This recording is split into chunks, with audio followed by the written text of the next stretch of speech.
आत्मा की मुक्ति एक आध्यात्मिक कथा। बहुत समय पहले की बात है। एक छोटे से गांव में एक योगी बाबा नामक व्यक्ति रहा करते थे। उनका आत्मा से गहरा संबंध था और वे लोगों को आत्मा की मुक्ति की ओर मार्गदर्शन करने का कार्य करते थे।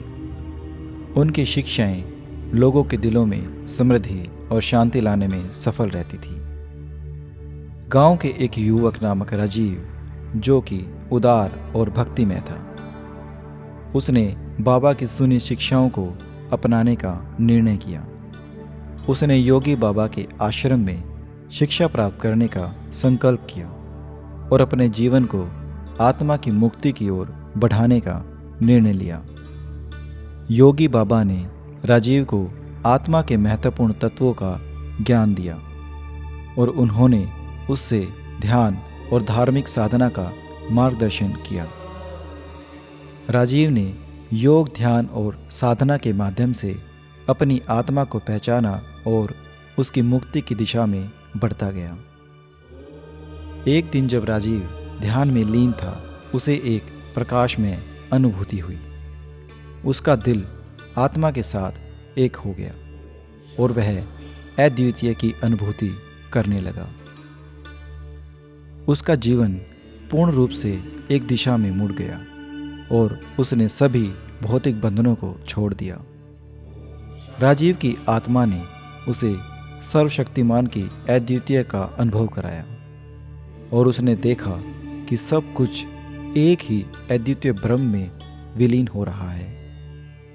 वह सब में ब्रह्म की अनुभूति करने लगा और उसका मन शांति और आनंद से भर गया। राजीव की मुक्ति की खोज में योगी बाबा ने उसके साथ सहयोग किया और उसे आत्मा के अद्वितीय स्वरूप का अभ्यास करने के लिए प्रेरित किया। राजीव ने धार्मिक साधना में अगाध प्रेम और समर्पण के साथ अपने उद्देश्य की प्राप्ति के लिए एक काम किया। समय के साथ राजीव की आत्मा ने संसार के बंधनों से मुक्ति प्रदान की। उसने ध्यान और साधना के माध्यम से अपनी आत्मा को मुक्ति की ऊंचाइयों तक पहुंचाया। योगी बाबा ने उसे सिखाया कि आत्मा की मुक्ति सबसे बड़ी प्राप्ति है, जो भौतिक और मानसिक बंधनों से मुक्त होकर ही होती है। राजीव ने अपनी आत्मा की मुक्ति को प्राप्त करने में सफलता प्राप्त की और वह अब दुनिया के सारे जीवों के लिए मार्गदर्शन करते रहे।